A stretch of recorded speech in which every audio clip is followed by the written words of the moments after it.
Welcome to Sweet Life Beat Life. We hope this video helps. In this video, I will explain how to adjust Chrysler 300 headlights.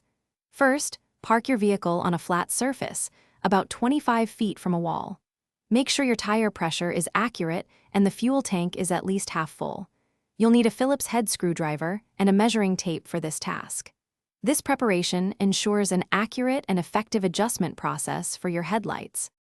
Next, measure the height from the ground to the center of each headlight lens. Transfer these measurements to the wall, marking them clearly with tape or a pencil. Then, measure the distance between the centers of your two headlights. This will help you create accurate vertical and horizontal reference points on the wall for precise alignment.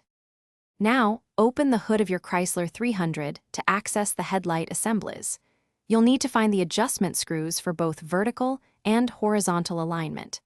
These are usually located on the top and side of the headlight housing. Refer to your owner's manual if you have trouble locating them, as their exact position can vary slightly. Finally, it's time to adjust the beams. Use your Phillips head screwdriver to turn the vertical adjustment screw, raising or lowering the beam.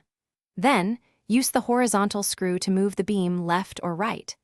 Aim for the top of the low beam cutoff line to align with your wall marks.